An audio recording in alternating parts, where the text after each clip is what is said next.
we wanted a place where there would be a good flow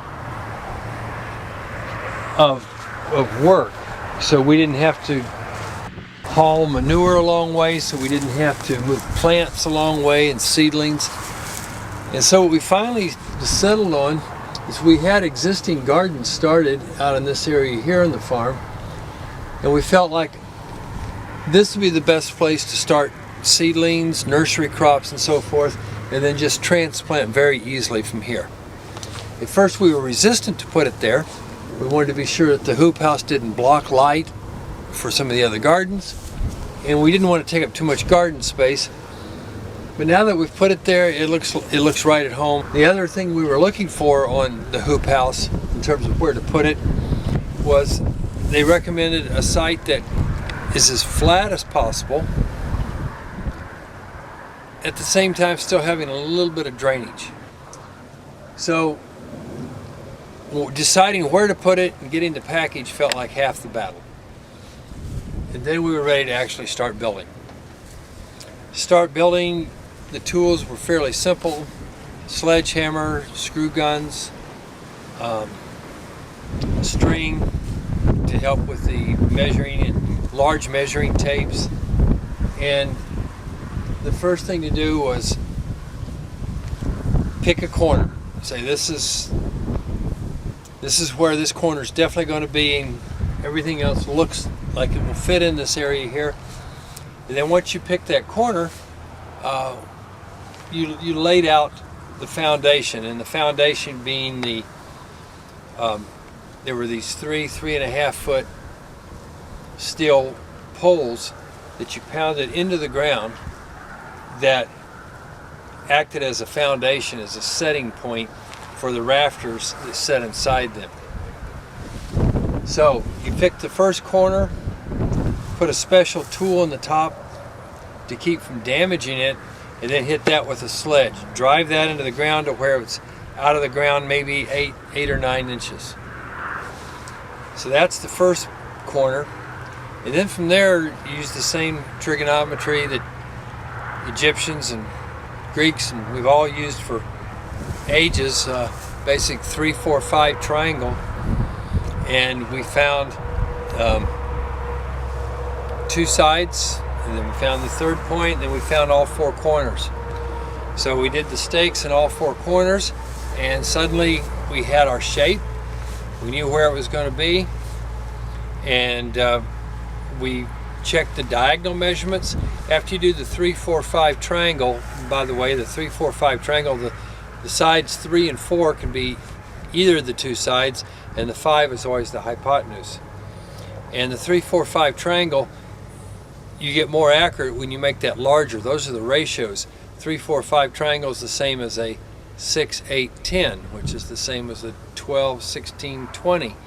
And you find those sides, check it with the hypotenuse, and you can just lay out everything on the ground with string and tape measures.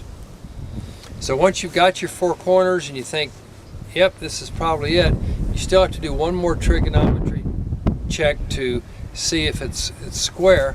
And that is, you measure the diagonals, one corner to the other to the other, in an X pattern. And over a 2,100, 2,200 square foot area, we were off maybe 1/4 of an inch, and we felt that tolerance was well within acceptable, and set all 4 corners in to the right depth, and we're ready to start building. Then after you've got those 4 corners, you run a string from up one side, string up the other side, and then start putting your other post in. And so for the next day, 2 days, depending on how many people there are, all you're doing is swinging a sledgehammer and driving these posts into the ground.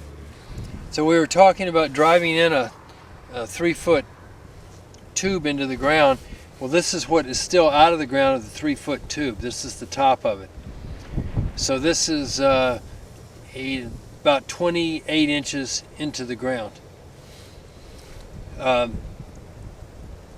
After that was put in there, there's a pin that goes inside it, and it's got a hole pre-drilled in it. You put the pin in and you put a bolt in. You want to be sure you don't drop it because it'll go down 2 feet into the ground. So then you got this large diameter pipe with a small diameter pipe inside it. Then your rafter here will go right over that small diameter pipe, and you bolt that in. And then suddenly you've got a positive connection. You've also got a baseboard, it's called. And this baseboard is made out of pressure treated wood. In this case we use pressure treated 2x6. And this baseboard was bolted to this foundation pole, and it serves a couple purposes. One of the purposes is when you have a lot of weight on this rafter, that it may tend to settle in soft soils and actually go down and sink into the ground over time. So this baseboard is bolted to it and will prevent it from settling. A lot of forces are acting on a structure this large. There's also going to be times when there's wind and uplift.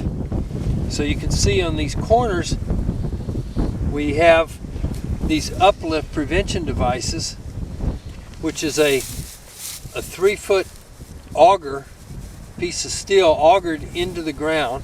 This is 3 feet deep, and it's got a round plate that kind of pulled itself in the ground with some good twisting. And then a turnbuckle attached that to the rafter. So now you've got an uplift prevention device. So this is keeping your greenhouse from blowing away, and the baseboard is keeping it from settling into the ground. It's time to set the rafters. Now these rafters come in 5 pieces. What we did was just laid them out on the ground and used what's called a tech screw, which is a self-tapping metal screw, to fasten part 1 to part 2, part 2 to part 3, and they're more or less tacked in place. And they're also very tight fit, so they want to stay together. Setting these rafters up was tough. This is a big rafter. It's 30 feet across at the base, and it's over 12 feet high in the middle. What we had to do, we set up scaffolding in the middle here.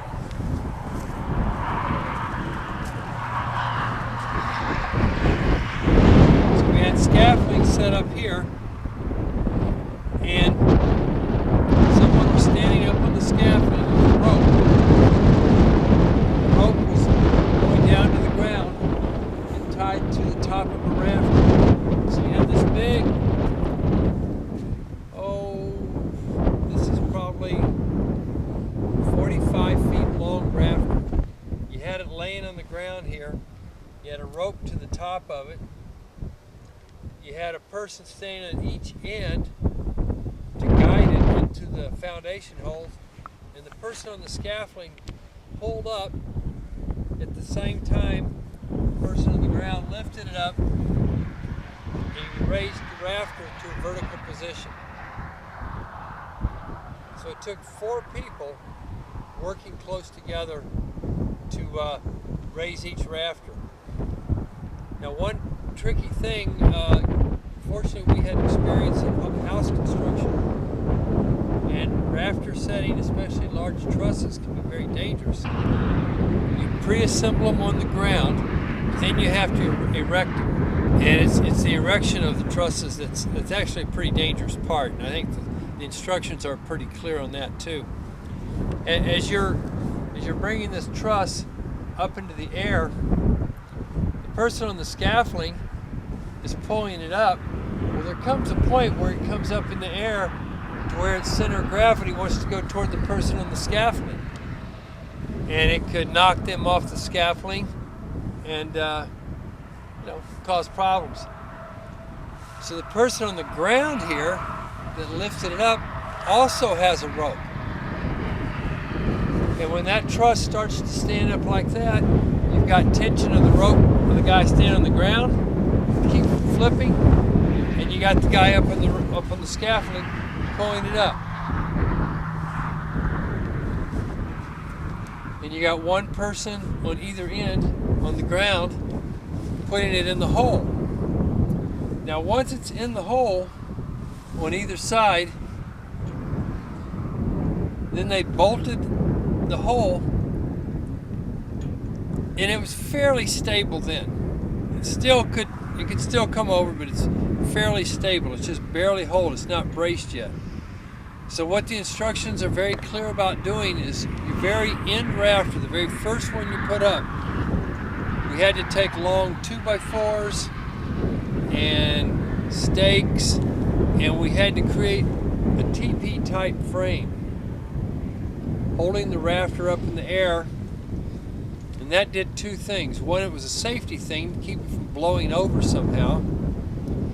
And the other is we plumbed the very first rafter. In other words, we made it vertical. And we did that again using old geometry techniques. Just tie a string to the top of the rafter, take something heavy, a plumb bob as it's called in the industry, drop it to the ground, run a string between the two base legs, and you move that truss back and forth this way until that plumb bob is vertical. And when it is, you set your braces up, little triangles, and we use screw guns and long wood screws and wood and stakes in the ground, and we braced those end rafters, and we kept those end rafters braced until the whole thing was up and assembled, and was in the next step, which is the purlins were put in place, which started to stiffen it up. So one rafter at a time, 19 rafters went up, and each one as it went up, we braced it with a purlin. These are purlins, P-U-R-L-I-N-S. And they run perpendicular to the rafters, and they provide the stiffening of the rafters. And we had a jig set up that was 4 feet on center, so that every time we stood two rafters up, we put a jig on it that would hold them the same distance apart.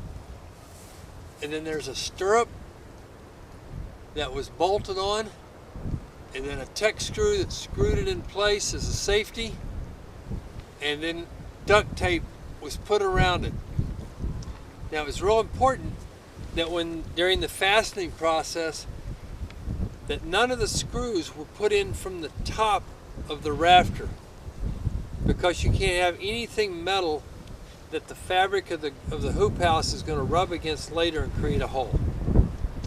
Which is another reason you taped everything with duct tape at the end, so even the metal edges just to the stirrup, the straps would not rub against the greenhouse. There's one more piece we have to build. It's called a ribbon bar. It's about 5 feet off the ground, which should be about right here. It's going to be bolted in almost like a purlin on both sides. This ribbon bar forms a holding point for during warm days. There's a mechanism for rolling the greenhouse fabric up to that ribbon bar, and it allows air to flow through the hoop house to moderate the temperature. This is a piece of one of the purlin pieces. We've got enough left over to do those ribbon boards that I was talking about. They're part of the assembly for that. And you can see that they have a swedged end down here. Swedged means it's been squeezed in to form a smaller diameter so it'll fit inside the next piece of metal. It's important that you notice that when you're building your green hoop house, all the purlins running the long way, the very last purlin will not be swedged. It will be the same diameter on both ends.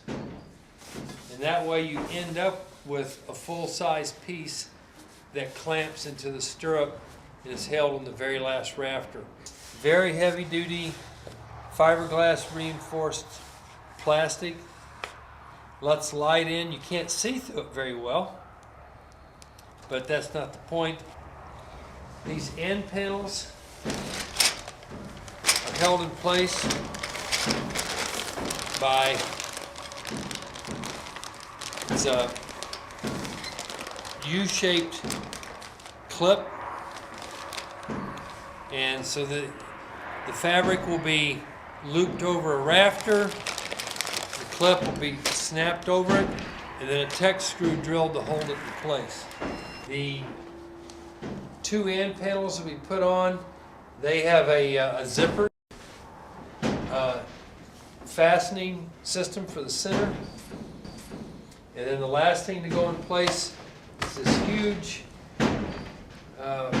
80 feet by 50 feet piece of fabric. It's very large. The kit comes with rope, spools of rope. When this last piece of fabric goes up, it has to be laid out the whole length.